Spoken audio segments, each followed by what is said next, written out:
মেয়েরা সহজেই কারো থেকে দূরে সরে যায় না। প্রথমে তারা বোঝার চেষ্টা করে, পরে বোঝানোর চেষ্টা করে, অনেক কিছু মেনে নেয়, মানিয়ে নিতে চেষ্টা করে, দাঁতে দাঁত চেপে প্রতিনিয়ত গুমড়ে কাঁদে, সব দোষ নিজের কাঁধে নিয়ে নেওয়ার চেষ্টা করে।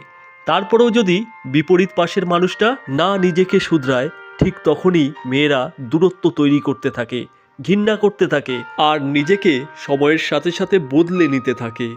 অনুভূতিগুলো তার বদলে যায়। একটু কিছুতেই কেঁদে ভাসানো মেয়েটা একদিন পাথর হয়ে যায়। মানুষটা তখন সবকিছু মেনে নিতে শিখে যায়। যে কোনো বাধা বিপত্তি, প্রতিকূল অবস্থা সে হাসি মুখে পার করে দেয়।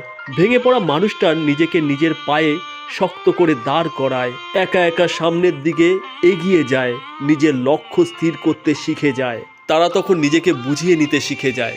শত সহস্র বুকের ব্যথা কাউকে যায় না কখনো জানান, একটু একটু করে জমে হয় পাহাড় সমান অভিমান।